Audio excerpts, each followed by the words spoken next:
എടാ ടിൻഡു, ടിൻഡു, എടാ നീ എന്തെടുക്കായിരുന്നു? എന്താ എടുക്കേണ്ടത് എന്ന് ആലോചിച്ച് കിടക്കുകയായിരുന്നു. എങ്കിലേ നിനക്ക് ഞാനൊരു ജോലി തരാം. നമ്മുടെ പഴയ വീട്ടിൽ വാടകയ്ക്ക് താമസിക്കുന്ന പുരുഷോത്തമൻ 3 മാസമായി വാടക തരുന്നില്ല. ചെന്ന് മേടിച്ചോണ്ട് വാ.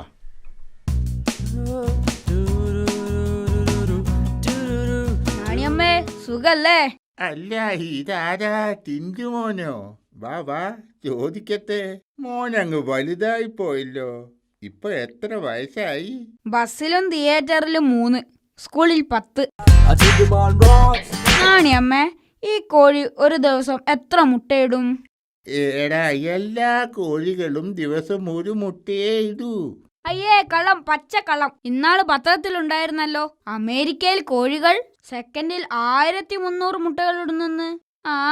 അമേരിക്ക അല്ലേ, അങ്ങനെ ആയില്ലെങ്കിലേ അത്ഭുതമുള്ളൂ. പക്ഷെ നമ്മൾ ഇന്ത്യക്കാർ അങ്ങനെ തോറ്റു കൊടുക്കാൻ പാടില്ല. അതിനിപ്പോ എന്താടാ ഒരു വഴി? നാണിയമ്മ ദിവസം എത്ര നേരം ഈ കോഴികൾക്ക് തീറ്റ കൊടുക്കും? 4 നേരം ഞാൻ കൊടുക്കും. ബാക്കിയുള്ള നേരം അത് തന്നെത്താൻ എടുക്കും. നന്ദിയില്ലാത്ത വർഗം. 4 നേരം തിന്നുന്ന ഇവറ്റകൾക്ക് മിനിമം 2 മുട്ടയെങ്കിലും ഇട്ടു തന്നൂടെ? നാണിയമ്മേ, കോഴികൾ ദിവസവും കുറേ മുട്ടയിടാൻ നല്ലൊരു സൂത്രമുണ്ട്, പറഞ്ഞു തരട്ടെ? നേരാണോടാ ഈ പറയുന്നത്? അങ്ങനെ ഒരു സൂത്രം ഉണ്ടോ? പിന്നല്ലാതെ, ഞാൻ കണ്ടുപിടിച്ച സൂത്രമാ. അതായത്, കോഴി മുട്ടയിടാനിരിക്കുമ്പോൾ നമ്മൾ പതുക്കെ പതുക്കെ കോഴിയുടെ പിന്നിൽ പോയിരിക്കണം. കോഴി നമ്മളെ കാണാൻ പാടില്ലേ? ഇല്ലടാ, ഞാൻ കോഴി കാണാതെ ഇരുന്നോളാം. എന്നിട്ട് അങ്ങനെ നമ്മൾ കോഴിയുടെ പിന്നിൽ പതുങ്ങിയിരിക്കുമ്പോൾ കോഴി മുട്ടയിടും. ആ സെക്കൻഡിൽ നമ്മൾ മുട്ടയും എടുത്ത് ഓടിക്കളയണം. അതെന്തിനാ? അതല്ലേ സൂത്രം. കോഴി തിരിഞ്ഞു നോക്കുമ്പോൾ മുട്ട കാണില്ല.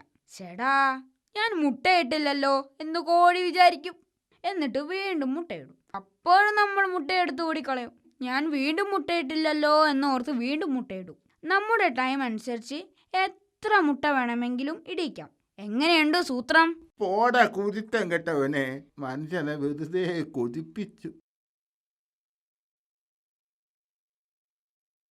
10 രൂപ വീതം 4 പാക്ക് ബിസ്ക്കറ്റ്. 4 pack biscuit. 26 രൂപയുടെ അരി 1.5 കിലോ. 1.5 കിലോ. 10 രൂപയ്ക്ക് ചായപ്പൊടി. 5 രൂപയ്ക്ക് കടുക്. 2 രൂപയ്ക്ക് 4 തീപ്പെട്ടി. 4 രൂപയ്ക്ക് ഉലുവ. അത്രയും മതി. എത്ര രൂപയാവും? 74. ഞാൻ 150 രൂപ തന്നാൽ ബാക്കി എത്ര കാണും? 76 രൂപ. താങ്ക് യു ചേട്ടാ. അല്ല, സാധനം വേണ്ടേ? അയ്യോ, സാധനം വാങ്ങാനല്ല, ഇത് നാളത്തേക്കുള്ള ഹോംവർക്കാ. എക്സ്ക്യൂസ് മീ, നിങ്ങളാണോ ടിൻഡുമോൻ? അല്ല, ഞാൻ പ്രശസ്ത നാടക നടൻ പുരുഷോത്തമനാണ്. എങ്കിൽ ഞാനാണ് ടിൻഡുമോൻ. നിങ്ങൾ താമസിക്കുന്ന വീട് അദ്ദേഹത്തിന്റെ അച്ഛന്റെ പേരിലുള്ളതാണ്. 3 മാസത്തെ വാടക ഇദ്ദേഹത്തെ ഏൽപ്പിക്കാൻ അദ്ദേഹത്തിന്റെ അച്ഛൻ പറഞ്ഞിരിക്കുന്നു. അതുകൊണ്ടാണ് അദ്ദേഹം ഇപ്പോൾ വന്നിരിക്കുന്നത്. ഇപ്പോ കാശില്ല, പിന്നെ വാ. എടാ, ഞാൻ തെറ്റിയാൽ മൂർഖൻ. ഇന്നു വൈകുന്നേരത്തിനകം വാടക തന്നില്ലെങ്കിൽ പൊക്കിയെടുത്ത് ദൂരെ കളയും ഞാൻ. എടാ ചെക്ക, ആരെയാണ് നീ അപമാനിക്കുന്നത് അറിയാമോ? ഭാവിയിലെ സിനിമാ താരത്തെയാ. വർഷങ്ങൾ കഴിയുമ്പോൾ ആളുകൾ പറയും പ്രശസ്ത നടൻ പുരുഷോത്തമൻ താമസിച്ചിരുന്ന വീടാ ഇതെന്ന്, അറിയാമോ? ഇന്ന് വൈകുന്നേരത്തിനകം വാടക തന്നില്ലെങ്കിൽ നാളെ രാവിലെ മുതൽ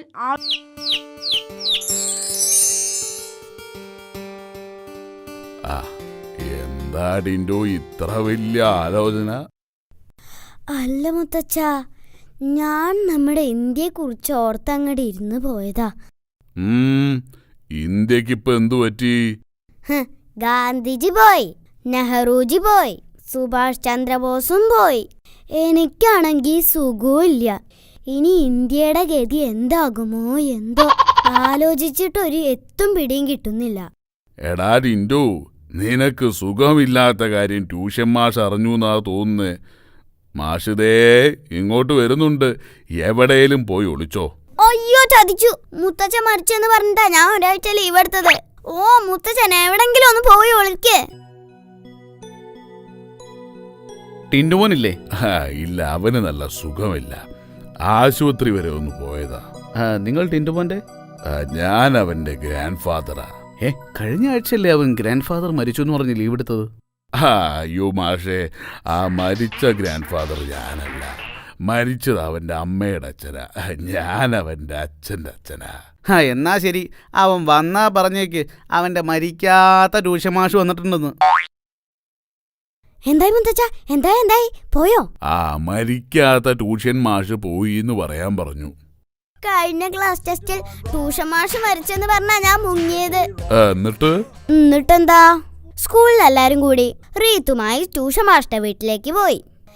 പിന്നെ കണ്ണീരിന്റെ പൂരമായിരുന്നു എന്റെ മുത്തച്ഛ. അല്ല, മാഷ് ശരിക്കും മരിച്ചിരുന്നോ? സത്യം മനസ്സിലായപ്പോ എല്ലാരും കൂടെ ശരിക്കും എനിക്കിട്ട് തന്നു. അങ്ങനെ ഞാൻ അവിടെ കരഞ്ഞ് കണ്ണീരിന്റെ പൂരമാക്കി. അതൊക്കെ പോട്ടെ, മുത്തച്ഛൻ എന്തു പറഞ്ഞ അവരെ തിരിച്ചയച്ചത്? ഈ മുത്തച്ഛൻ ആരാ മോൻ? മുത്തച്ഛൻ പറഞ്ഞു മരിച്ച് നിന്റെ അമ്മയുടെ അച്ഛനാണ്, ഞാൻ നിന്റെ അച്ഛൻ്റെ അച്ഛനാണെന്ന് പറഞ്ഞു. എന്നോടാ കളി. അയ്യോ ചതിച്ചു. ഇനി ഞാൻ നാളെ എങ്ങനെ സിനിമയ്ക്ക് പോകും? സിനിമയോ? ഞാൻ അച്ഛന്റെ അച്ഛൻ മരിച്ചെന്ന് പറഞ്ഞു നാളെ സിനിമയ്ക്ക് പോകാനാ വിചാരിച്ചത്. എല്ലാം കളഞ്ഞില്ലേ?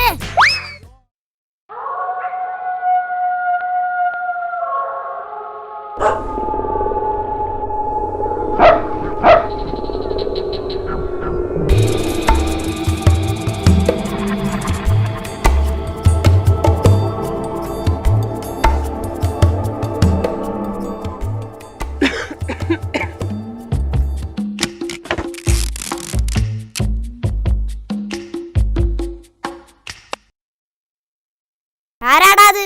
മിണ്ടിപ്പോരുത്, ഞാനാണ് ഇടിവെട്ട് പരമു. ഏതവനായാലും വേണ്ടില്ല, ലേറ്റ് ഓഫ് ചെയ്യ്. മനുഷ്യന് കിടന്നുറങ്ങണം. ഇവനാള് കൊള്ളാലോ. ഒരു കള്ളനെ കിടപ്പുമുറിയിൽ നേരിട്ട് കണ്ടിട്ടും ഒരു കൂസലുമില്ലല്ലോ. അങ്ങനെ വിട്ടാ പറ്റില്ല. ഏയ് ഹലോ, എഴുന്നേൽക്കടാ ചക്ക. ഇത് വലിയ ശല്യമായല്ലോ. എന്താടോ തനിക്ക് വേണ്ടത്? ഞാനിവിടെ മോഷ്ടിക്കാൻ വന്നതാണ്. എന്നെയാണോ ഇയാള് മോഷ്ടിക്കാൻ വന്നത്? നിന്നെയല്ല, പണമാണ് എനിക്ക് വേണ്ടത്. വേഗം പറഞ്ഞോ, എവിടെയാ പണം വെച്ചിരിക്കുന്നത്? എന്റെ പൊന്നു ചേട്ടാ, ഇത് തന്നെ ഒരാഴ്ചയായിട്ട് ഞാനും അന്വേഷിക്കുന്നത്. കിട്ടിയിരുന്നെങ്കിൽ വയറ് നിറയെ ഐസ്ക്രീം കഴിക്കായിരുന്നു. ഏതായാലും ഉറക്കം പോയി. കള്ളനിരിക്കൂ. ഇരിക്കാനൊന്നും നേരമില്ല, എനിക്ക് എന്റെ ജോലി നോക്കണം. പിന്നെ വലിയ കളക്ടറല്ലേ കളക്ടർ?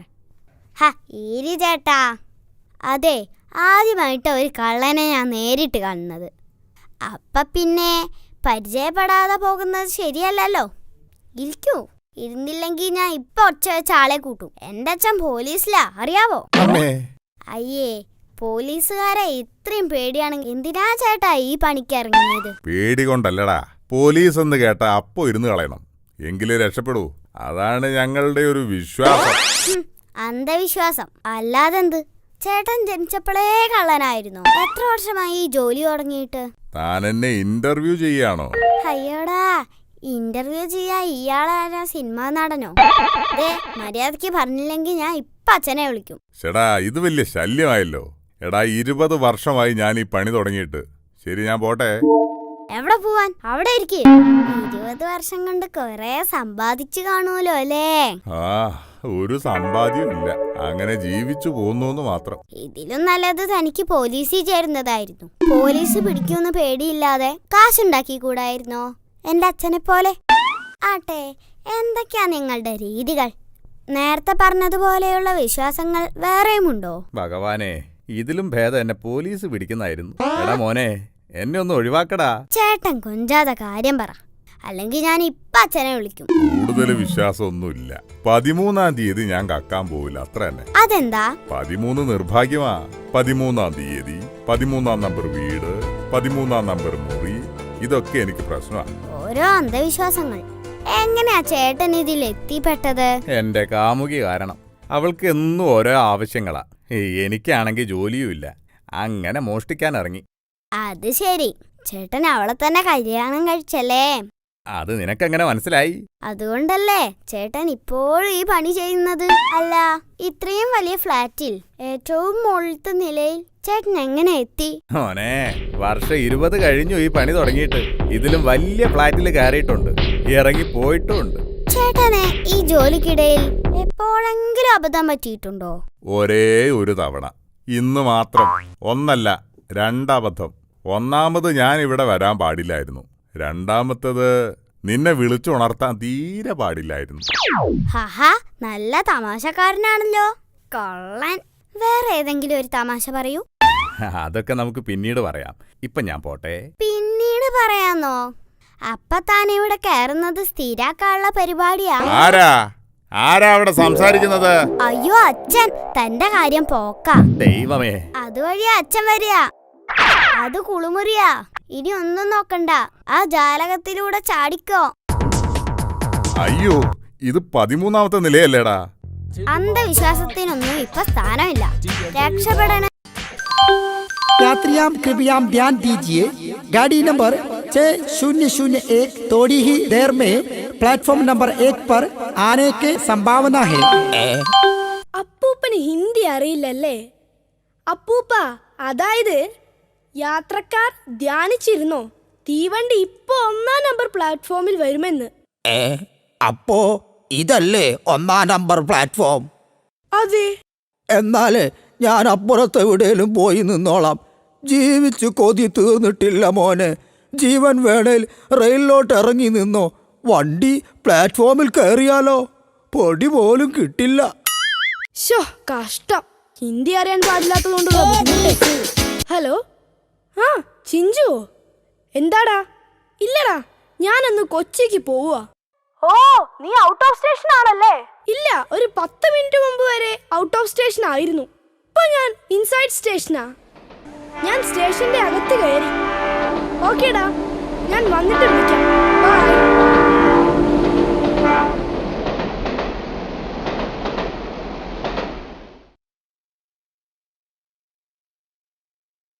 മോനെ, ഇവിടെ സീറ്റ് ഉണ്ടോ? ഓ, ഇഷ്ടം പോലെ.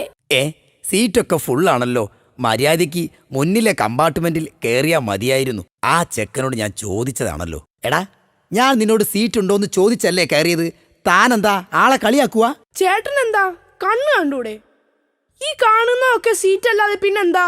അതിനിതൊക്കെ ഫുള്ളല്ലേ. ചേട്ടൻ സീറ്റ് ഉണ്ടോന്നല്ലേ ചോദിച്ചുള്ളൂ, അല്ലാതെ സീറ്റിൽ ആളുണ്ടോന്ന് ചോദിച്ചില്ലല്ലോ.